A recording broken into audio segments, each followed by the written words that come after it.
amigos, les voy a enseñar cómo usar este escáner Autel. Yo ya entré ahí y estoy chequeando las fallas de ese camión. Es un camión Isuzu del 2002. Tiene misfire en los cilindros.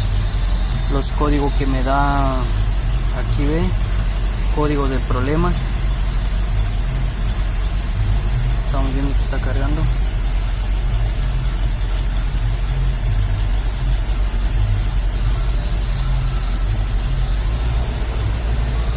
Bueno, el código que da aquí, el sensor de oxígeno, y dice acá el código P0753, está diciendo que los cambios, el solenoide de los cambios, como es una transmisión automático, de primera a segunda está fallando y de segunda a tercera está fallando, pero ese es otro.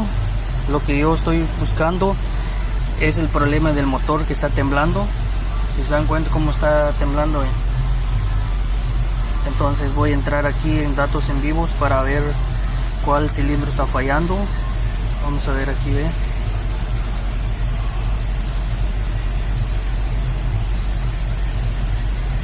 Bueno, entramos en datos en vivos. Ese datos en vivo. Vamos a buscar en misfire, porque aquí se lee los parámetros de todos. Vamos a buscar en datos en vivos ahorita. Aquí está, no. Vamos a buscar datos en vivo, pero es misfire del motor, disculpe. Aquí está, ¿ve? Vamos a entrar aquí, ¿ve?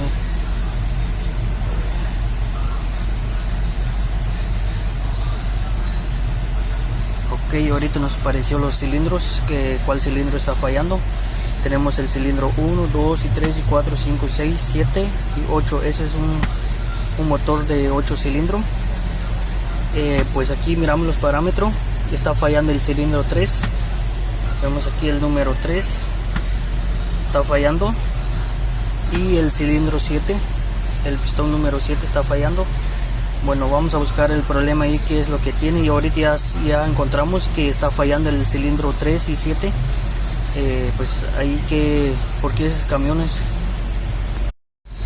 hay que buscar el problema, porque posiblemente va a ser un inyector, posiblemente va a ser el distribuidor, porque usa un distribuidor, o la bobina está fallando, los cables. Hay muchas formas que está fallando, por esa razón que el motor llega a fallar así. Pues ahorita voy a estar buscando, y eso es todo.